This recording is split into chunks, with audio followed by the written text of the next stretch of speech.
O livro de Lamentações não é fácil, não é um livro que a gente se alegra em nenhum versículo praticamente. Tem 2 versículos que são os mais conhecidos de Lamentações, e aí nos dá uma esperança. Mas Lamentações não é para enlevar o seu espírito em alegria. Pelo contrário, Lamentações é um livro de reflexão para você descer. Não é uma mensagem popular. A mensagem do capítulo 2, a partição, em 3, no capítulo 2, não é nada popular. Nós estudamos hoje pela manhã sobre a ira de Deus. Deus despeja sua ira contra o seu próprio povo, algo que não é comum. Porque a ira de Deus permanece sobre os incrédulos, mas sobre o seu povo, Deus não costuma derramar a sua ira. Mas aconteceu aqui. Aconteceu por causa da desobediência, por causa da rebeldia do povo, e a começar da liderança dos reis, sacerdotes, anciãos, juízes, os próprios levitas, o povo rico e até o povo pobre. Todos eles se desviaram de Deus de uma tal maneira que estavam oprimindo aqueles que eles deveriam cuidar. Desprezaram as viúvas, desprezaram os órfãos, desprezaram os estrangeiros e os pobres. E a palavra de Deus também nos fala que o tempo de cativeiro deles, que foram 70 anos, se deu por 490 anos de desobediência em segurar a terra, em poupar a terra. Era assim que funcionava. Trabalha 6 anos, fica 1 ano sem trabalhar a terra. Trabalha mais 6 anos, fica 1 ano sem trabalhar na terra. Trabalha mais 6 anos e deixa a terra descansando mais 1 ano. Então é um conjunto de 7 anos. Durante 490 anos eles não pouparam a terra que Deus mandou. Se você dividir 490 pelo tempo que eles deixaram, foram 70 anos. 70 anos eles roubaram de Deus, porque a terra era de Deus aquele ano. Então, por causa disso, Deus vai descansar a terra 70 anos. E eles vão para o cativeiro durante 70 anos. E a terra fica descansando. Embora os babilônios tenham usado aquela terra de Jerusalém ao redor como uma cidade armazém. Lá eles buscavam os mantimentos do melhor que tinha na terra. Mas o povo mesmo não aproveitou. A ira de Deus se manifesta contra toda injustiça, contra aquele que detém a verdade pela injustiça. Preferem a injustiça à verdade de Deus. E agora nós vamos ver uma outra mensagem que não é nada popular, que é quebrantamento. Quebrar. Nós gostamos muito daquele cântico antigo. Antigamente a gente não falava cântico, antigamente era como mesmo? Corinho. Pronto. Olha, um antigo. Pareceu. Eu faço essas perguntas para aparecer os antigos. E eles não aguentam, eles aparecem mesmo. Era corinho, vaso novo. Eu quero ser, Senhor amado, como um vaso nas mãos do oleiro. Quebra a minha vida e faze-a de novo. Eu quero ser, Senhor amado, um vaso novo. Bom, se o vaso secar e quebrar, já era. Aquele caco lá não dá mais para aproveitar. Mas um oleiro, quando está moldando, se ele errar, ele ainda pode despedaçar o barro novamente e colocar na roda de novo, para ele moldar novamente. Então, o quebrantamento não é de todo mal. Se você está indo por um caminho que não está sendo bom e Deus te quebrar agora, isso não é mal. Isso é bom, porque dá para refazer aquilo que seria o propósito de Deus na sua vida. Como a nação de Judá, não é de todo mal ela ser quebrada. É bom. Foi-me bom ser afligido. Por quê? Para que eu aprendesse os teus decretos. A aflição é um recurso divino para as nossas vidas. Quando nós somos quebrados pelas aflições, sejam elas por causa do nosso pecado, sejam elas por causa da tentação do diabo contra nós, ou sejam elas por causa das tragédias normais que acontecem no mundo, porque nós estamos num mundo caído, ou seja, acidentes, doenças e todo tipo de reveses que nós estamos sujeitos na vida, no mundo, não é de todo mal, não. Porque Deus, Ele pode nos fazer para aquilo que Ele tem planejado. E a partir do versículo 8 nós vemos Deus quebrando essa nação, quebrantando, para ver se produz neles alguma coisa boa. Agora não era algo que dava para ter pressa. Toda essa lamentação é justamente pela falta de pressa de Deus. Deus não está apressado. Foram 490 anos de desobediência. Os últimos anos com a monarquia e aqueles reis tinha sido um desastre. Então Deus não está apressado. Inclusive Deus fala para Jeremias não orar mais pelo povo, no sentido de pedir proteja-os do cativeiro. Não, Deus falou, para de orar por isso, que isso aí já vai acontecer. Quem irá para o cativeiro irá. Então Deus já tinha determinado que era isso que ia acontecer.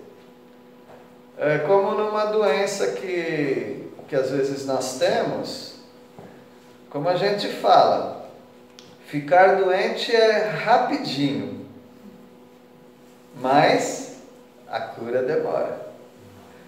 É igual fisioterapia. Aí a gente quer alguma esperança do médico. Eu vou ficar bom logo? Vai, logo você fica bom.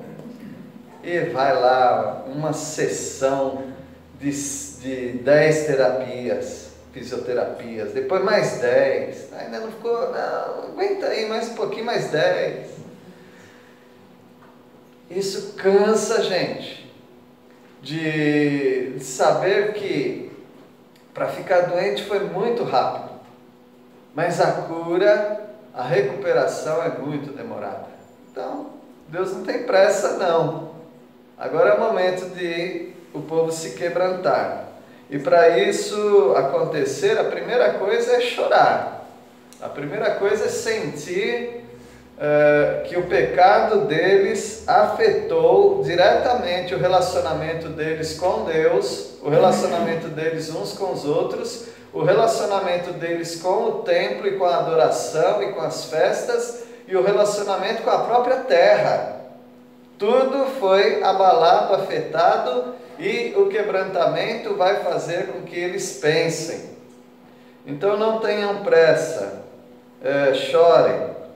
Versículo 8: intentou o Senhor destruir o muro da filha de Sião, estendeu o cordel e não retirou a sua mão destruidora, fez gemer o antemuro e o muro, eles estão juntamente enfraquecidos. Não tem nada de Satanás aqui, não tem nada de Babilônia aqui, é Deus. Deus está pesando a mão sobre o povo. no Salmo 32, Davi não disse que a mão de Satanás pesava sobre ele dia e noite. Ele não disse que o fantasma de Urias estava pesando sobre ele durante a noite. Mas ele disse: a mão de Deus pesava sobre mim dia e noite. Deus está destruindo o muro da filha de Sião. A filha de Sião é Jerusalém. E os muros são os muros da cidade de Jerusalém, que 70 anos depois Neemias reconstrói juntamente com a equipe em 52 dias. Mas agora Deus quer destruir o muro. O muro está, como eu dizia, né, balangando. O muro e o antemuro que segura o muro, as colunas todas estão caindo. E caíram mesmo. Se você fosse em Jerusalém hoje, você veria parte daquele muro. Duas partes. O muro das lamentações, uma parte que ficou, e uma entrada, onde não é mais a entrada. Eles fecharam com tijolos. Está fechadinha lá. Eles falaram que quando o Messias vier, ele entra por ali. O Messias já veio, né? Mas vai vir novamente. Então Deus estendeu o cordel. Cordel era a vara de medir. Quando Deus fala que ele mediu o átrio, o quintal, quando eu era criança falava terreiro, mediu o quintal do templo, ele quer dizer que ele está medindo para o julgamento. E ele mede então a cidade, ele mede a área do templo para o julgamento. Ele estende o cordel. Hoje seria trena.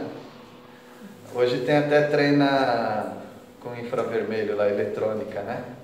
Mas aqui era o cordel ainda, as varas para medir. Deus não retira a mão dele. Enquanto Deus mede, Deus vai julgando o povo. E o muro e o antemuro estão gemendo, ou seja, estão caindo, e eles estão enfraquecidos. O povo está saindo aos poucos da cidade em 3 levas, e eles estão chorando porque tudo está ruindo na vida deles. Versículo 9: as suas portas caíram por terra, ele quebrou e despedaçou os seus ferrolhos. O seu rei e os seus príncipes estão entre as nações, onde já não vigora a lei, nem recebem visão alguma do Senhor os seus profetas. As portas foram queimadas. Os caldeus, que são os mesmos que os babilônios, eles entraram, eles colocaram fogo, usaram arietes, que é uma engenhoca, né? Na verdade, para jogar pedras e também para derrubar muro. E quebraram os ferrolhos, as trancas daquela em volta, né, dos muros. Haviam 12 portas, com trancas robustas, mas Deus quebrou as trancas. Eles zombaram de Deus, e Deus está invadindo o seu lugar santo. E os reis, o último deles era o Zedequias, né? Zedequias,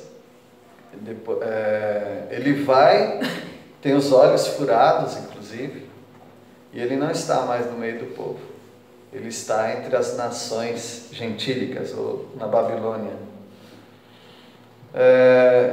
E a lei de Deus? Amo a tua lei, nela medito dia e noite. Não adianta mais. Lei de Deus? Acabou. Não dá mais para cumprir a lei de Deus. Imagina se eles estão sendo carregados num sábado. Eu não posso andar mais de 1.000 metros, 1.200 metros no sábado. E aqui não tem nada de lei. Vocês vão ser arrastados por 700.000 metros. Não dá mais para cumprir a lei de Deus. Não, eles não têm mais oportunidade de obedecer a lei de Deus indo para a terra estrangeira. Os sacrifícios, ó, o seu Nabucodonosor, agora não dá para eu ir, porque 9 horas da manhã tem o sacrifício das 9, o sacrifício do meio-dia, o sacrifício das 3 da tarde. Eles não respeitam mais nada. Acabou os seus rituais, acabaram-se seus rituais. Portanto, onde já não vigora a lei. E os profetas? Será que no nosso meio tem profetas? Que nada. Se tem profetas ali no meio, eles estão acorrentados no pescoço também. E eram os profetas que diziam paz, paz, não haverá cativeiro. Esses profetas enganosos, eles não recebem mais visão. Aliás, não recebem mais salário, né? Acabou tudo na nação de Judá. Muito triste tudo isso que está acontecendo. E as mocinhas? As mocinhas que gostam de ficar bem bonitinhas, as moças que gostam de se empetecar, gostam de se maquiar, ficarem bonitas, atraentes. Como elas estão? Será que elas estão com os namoradinhos delas? Não. Versículo 10. Sentados em terra se acham silenciosos os anciãos da filha de Sião. Os velhos, né? Os velhos, os juízes da cidade, das cidades, eles estão sentados na terra, silenciosos. Eles não podem mais aconselhar ninguém. Alguém talvez gritando lá, e agora o que a gente faz? Eles não querem responder para ninguém. Eles vão ficar sentados, não tem palavras para falar. E lançam pó sobre a cabeça, cingidos de cilício, as virgens de Jerusalém abaixam a cabeça até o chão. Havia alguns movimentos, algumas demonstrações, posturas físicas, né, das pessoas em Jerusalém para demonstrar tristeza, lamento. Uma delas era pegar poeira do chão e jogar na cabeça. Então, as mocinhas já não têm o cabelo todo bonitinho, agora é tudo encebado, cheio de poeira. Elas abaixam até o chão, que era o movimento de lamento. Abaixa, levanta, até o chão, para mostrar: nós estamos destruídas. E também, e os vestidinhos das moças? Bonitinhos? Não. Era de pele de cabra negra. Cilício é uma pele de cabra, as cabras escuras. Não podia ser cabra branca. Cilício era essas aí. Por quê? Porque demonstrava luto, lamento, uma roupa grosseira. Eles já tinham, na verdade, os judeus, eles já tinham roupas prontas para isso. Roupas de saco, roupas de cilício, ele já ficava com essas roupas horrorosas, né? O modelito do luto, da tristeza. Jó, parece que ele jogava também sobre si poeira na cabeça, né? Cinza também. Então você imagina todo mundo ali com a cara toda lambecada, né, de cinza, fuligem, todo mundo, o cabelo tudo encebado, todo mundo muito feio, porque não tinha alegria nenhuma. As festas deles, as festas solenes, caíram em esquecimento, conforme diz o versículo 6. Pôs em esquecimento as festas e o sábado. Todo mundo se aprontava bonitinho, né? Como dizia também na minha infância, né? Colocava a roupa da missa. Acabou tudo isso daí. Só tristeza. Versículo 11. Com lágrimas se consumiram os meus olhos, turbada está a minha alma, e o meu coração se derramou de angústia por causa da calamidade da filha do meu povo, pois desfalecem os meninos e as crianças de peito pelas ruas da cidade. Jeremias era chorão mesmo, já era fácil ele chorar, mas ele já vinha chorando antecipadamente muitos anos antes de acontecer isso. E agora que acontece, ele não para de chorar. Ele sente que a alma dele está turbada, a alma dele está perturbada, está tudo bagunçado dentro da vida dele. Olha, se Jeremias chorava até pelos moabitas, pelo julgamento de Deus contra os moabitas, ele chorava quando Deus dizia que ia julgar o Egito, ele chorava pelos inimigos dele, imagina. Agora o povo dele, e ele participando disso, porque ele é o profeta do exílio. Então Jeremias realmente está muito amargurado com tudo que acontece. É a filha do povo dele, é Jerusalém. As crianças, os meninos, bebezinho que ainda está mamando, está pelas ruas na cidade. Algumas das mães foram violentadas sexualmente. Alguns pais foram mortos. Então é uma angústia muito grande para Jeremias. Por isso as lamentações de Jeremias. A gente fica pensando, que vontade que dá de ajudar alguém numa hora dessa. Se eu fosse você, eu não ajudava. Porque Deus podia cair em cima de você. Porque Deus está colocando o povo nessa situação. Deus está colocando o povo na situação de lamento, luto, destruição. Foram muitos anos, muitos anos. Quando a gente pensa que Deus, depois de 420 anos da saída da família de Jacó para o Egito, depois de 420 anos, ele manda entrar em Canaã e matar todo mundo. Era o julgamento daquela terra, que também teve 420 anos para se arrepender.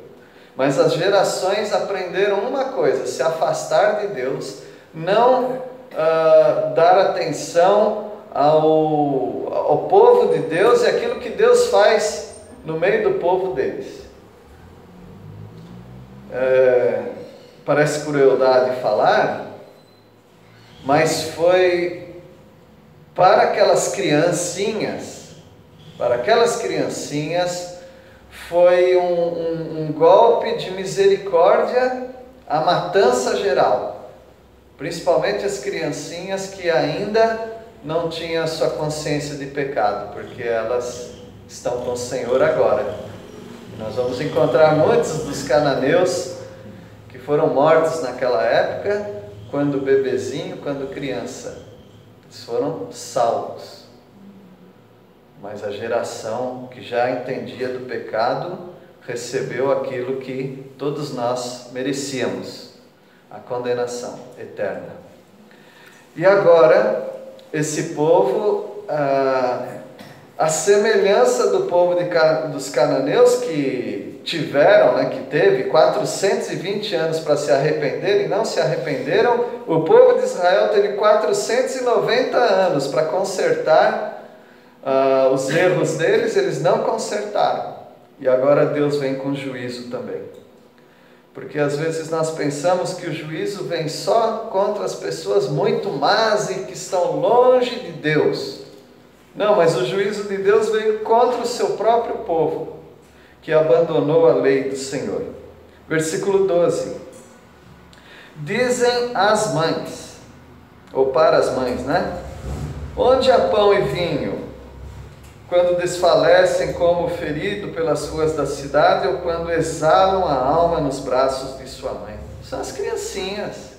Mamãe, e a festa, e a refeição da nossa casa, que a gente sempre tem, com o papai, a mamãe, os irmãozinhos, em volta da mesa, onde que está o pão, o vinho?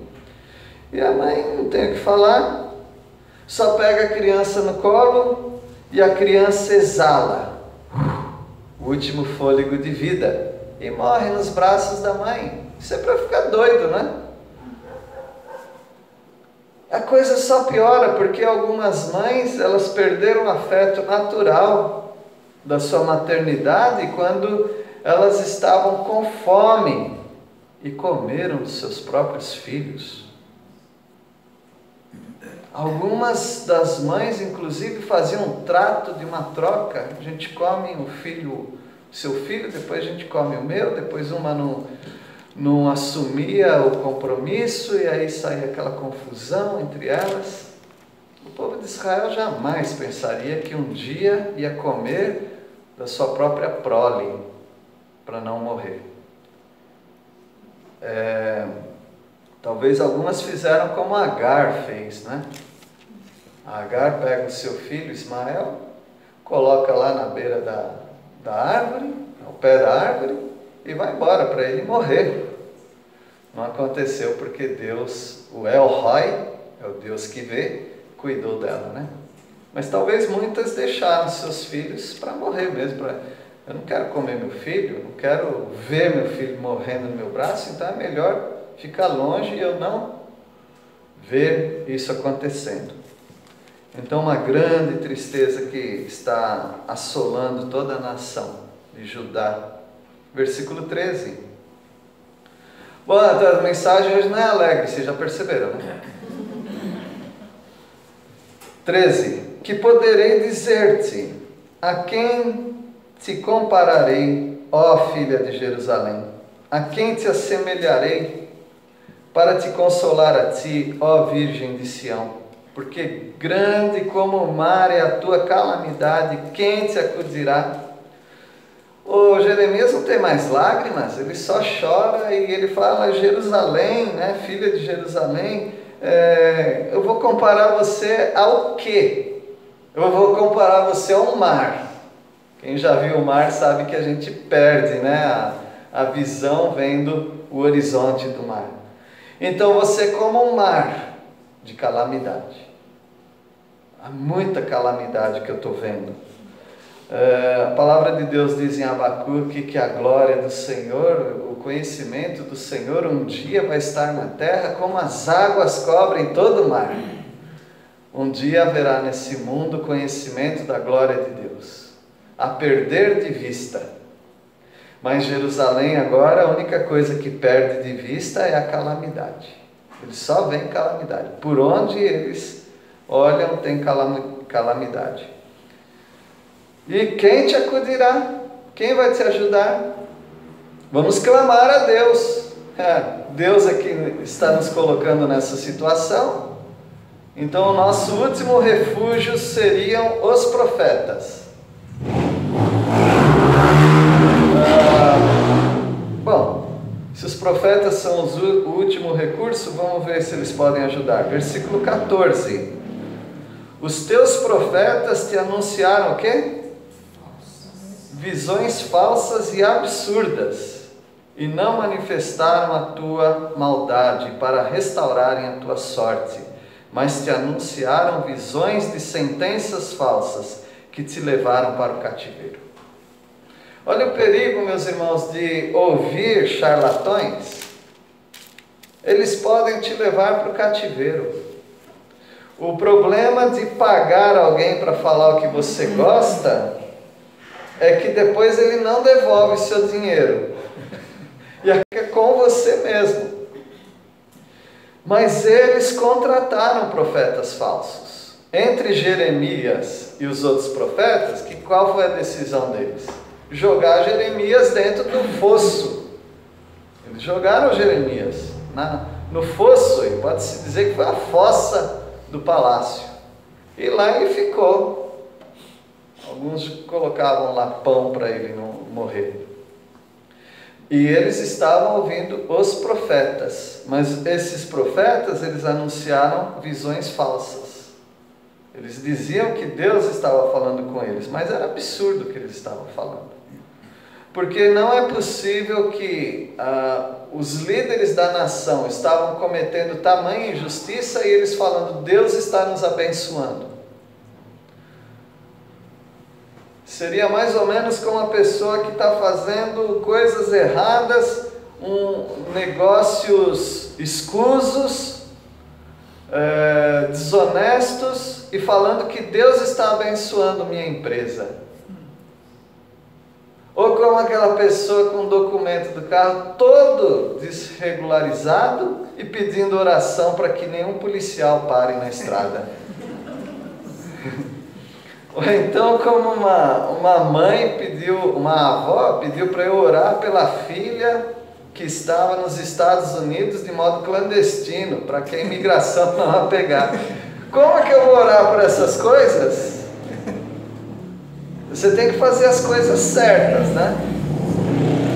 Você não pode fazer uma coisa errada e pedir a bênção de Deus para Deus te abençoar nas coisas erradas que você está fazendo. Então os profetas, eles estavam fazendo tudo errado, os anciãos fazendo tudo errado e pedindo para os profetas abençoarem o povo. Isso não aconteceu nem com Balaão. Balaão tentou por 3 vezes falar aquilo que não era de Deus e Deus mudava. Só que por alguma razão que eu desconheço, talvez por causa do juízo mesmo, Deus não mudou a palavra desses profetas. E a palavra era essa mesmo, palavra enganosa. Fica tranquilo, gente. Jeremias é um neurótico. Jeremias é um doido varrido. Jeremias só fala bobagem. Vai ficar tudo bem com vocês. Pode acreditar, vai ficar tudo bem. E olha aí o tudo bem onde que deu. E Deus nos fala que, em vez deles falarem a verdade da maldade do povo, porque eles tinham que falar, vocês estão em pecado. Eles não falaram. Porque se eles falassem, pode ser que o povo se arrependesse e restauraria a sorte. Mesmo que foram 490 anos de roubo, Deus pode perdoar. Deus pode perdoar qualquer pecado, mas precisa ter arrependimento.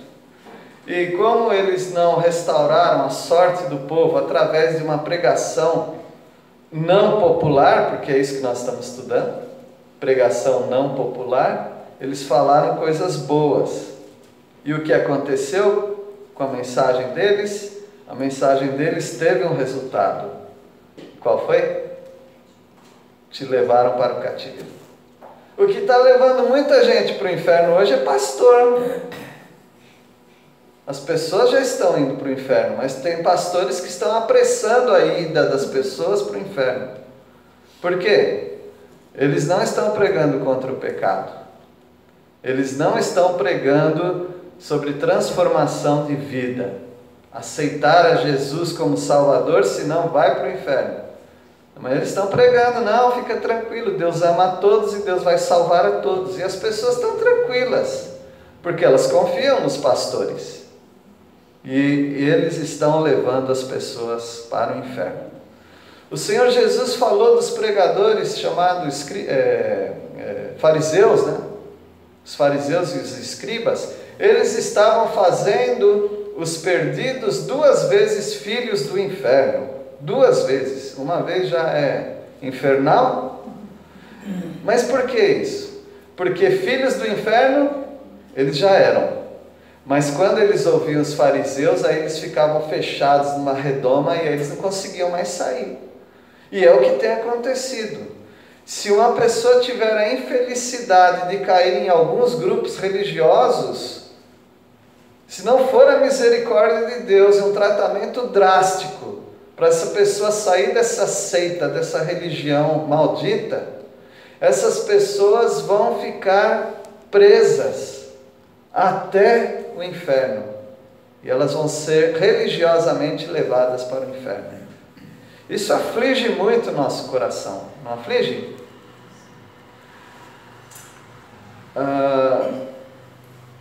Eu acho que chega de sofrer por hoje, né? tem mais aqui, mas nós vimos sobre a ira de Deus e nós vimos sobre o quebrantamento. O povo está muito quebrantado. Eu desafio você a ler Lamentações e achar esperança nele, e achar alegria nele, porque você não encontra isso, porque tem em Eclesiastes 3 é o capítulo, a primeira parte do tempo, né? Tem tempo para quê? Para tudo. Tem tempo de rir e tempo de chorar. Então esse é o tempo de chorar. Não adianta forçar a natureza. Quando as aflições te pegam de jeito, ou quando você peca, não adianta você tentar mudar o seu humor, o seu ânimo, e falar, não, vai ficar tudo bem, é só ter pensamento positivo. Não adianta. É melhor você encarar aquilo que precisa ser encarado. Se na sua vida existe alguma coisa que desagrada ao Senhor e você já está sendo cutucado pelo Espírito Santo, resolve sua vida diante de Deus, porque você só vai protelar, você vai levar adiante o sofrimento. Mas para a gente respirar um pouquinho no finalzinho aqui, vamos ler Lamentações 3, 22 e 20 até o 24. 25 também é bom, 26 também. A gente precisa ter um pouco de ânimo aqui, né? Versículo 22 a 26. Cada um pode ler um versículo, por favor. As misericórdias do Senhor são a causa de não sermos consumidos, porque as suas misericórdias não têm fim. Novos a cada manhã, grande a tua fidelidade.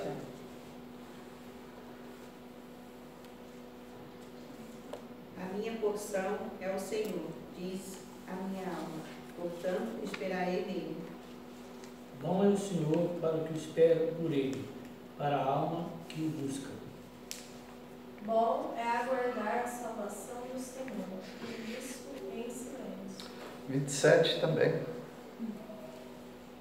Bom é para o homem suportar o jugo na sua mocidade. Isso, um pouquinho de esperança aí, né? Para um povo sofredor. Deus abençoe os irmãos, que o Espírito Santo produza aquilo que eu não consigo produzir nos corações de ninguém, né? Só o Espírito Santo que pode.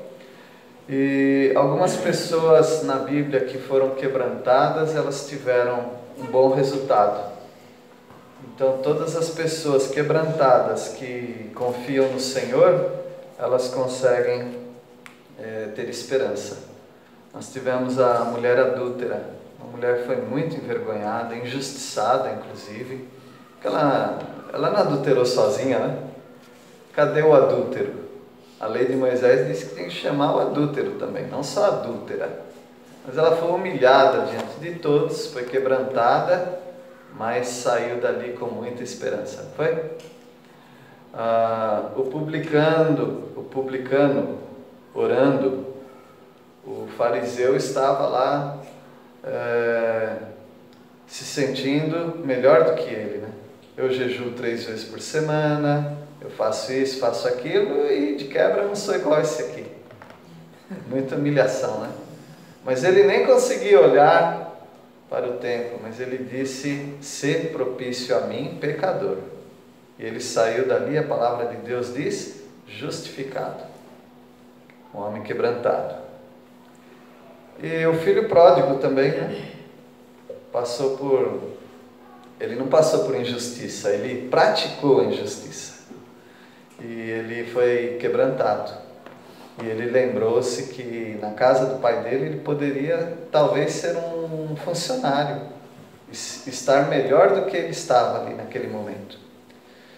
Caiu em si e falou, eu vou para a casa do meu pai. Foi recebido de braços abertos, o pai correu. Você sabia que na cultura judaica, velho não podia correr. Então tem uns amigos velhos aqui, ó. Era proibido velhos correrem. Daí, pastor Rubens, pode correr. Mas ele estava nem aí, não. É meu filho, eu vou correr até aí. E ele recebe o filho dele, e o filho dele recebe uma festa. Então não importa pelo que nós estamos quebrantados, por um ataque do inimigo, por desastres naturais, porque nós estamos no mundo caído, ou até mesmo por causa de alguma coisa errada que fizemos, pelos nossos pecados.